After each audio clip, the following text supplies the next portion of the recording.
most awarded telco.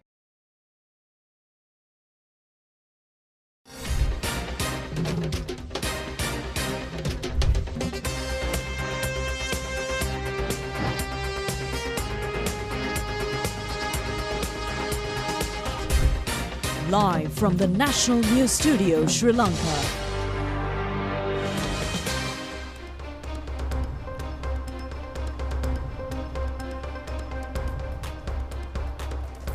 ආයුබෝවන් වසරේ සම්මානනීය නාලිකාවේ දිවා ප්‍රධාන ප්‍රවෘත්ති ප්‍රකාශය සමගයි ඔබ එක්වන්නේ. ජාතික ප්‍රවෘත්ති මැදිරියේ සිට චමල් කා සෙනවිරත්න සමග මම සම්පත් අනුරුද්ධ. මුලින්ම අවධානය ප්‍රවෘත්ති ශීර්ෂ පාඨ වෙත.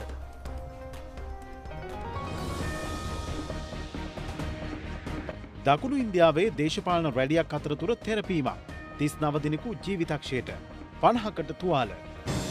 අකණ්ඩ අභියෝගවලට මුහුණ දුන් ශ්‍රී ලංකාව තිරසාර සහ සහභාගීත්ව ආර්ථිකයක් නැවත ගොඩනගමින් සිටිනවා.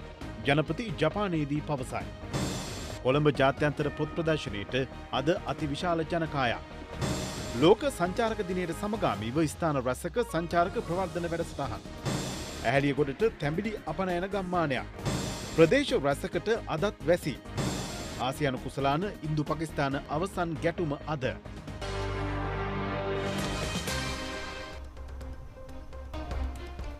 ප්‍රථම ආරෝග්‍ය සුවතා මධ්‍යස්ථානයේ ගාල්ල මාපලගමදී පසුගියදා විවෘත කෙරුණා.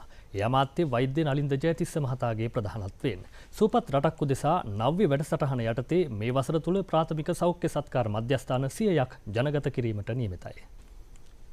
ජනතාවට වඩාත් සමීප පහසුවෙන් ප්‍රවේශ විය හැකි ස්ථානයක මෙම ප්‍රාථමික සෞඛ්‍ය සත්කාර මධ්‍යස්ථානයේ පිහිටුවා තිබෙනවා. එය නම් කර ඇත්තේ ආරෝග්‍ය සුවතා මධ්‍යස්ථාන ලෙසයි. මෙහි පළමු සේවාලාභියා ලියාපදිංචිය සිදු කළේ අමාත්‍යවරයා විසින්.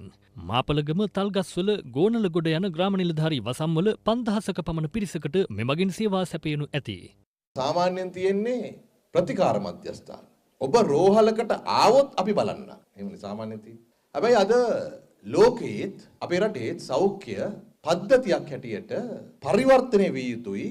ඔබගේ සුවතාවය රැකබලා ගැනීමේ වගකීම සෞඛ්‍ය කාර්ය මණ්ඩලයක් බාර ගන්නා තැනකට. ඔබ අපි ළඟට ආවත් නැතත් ඔබේ සෞඛ්‍ය වෙනුවෙන් වග කියන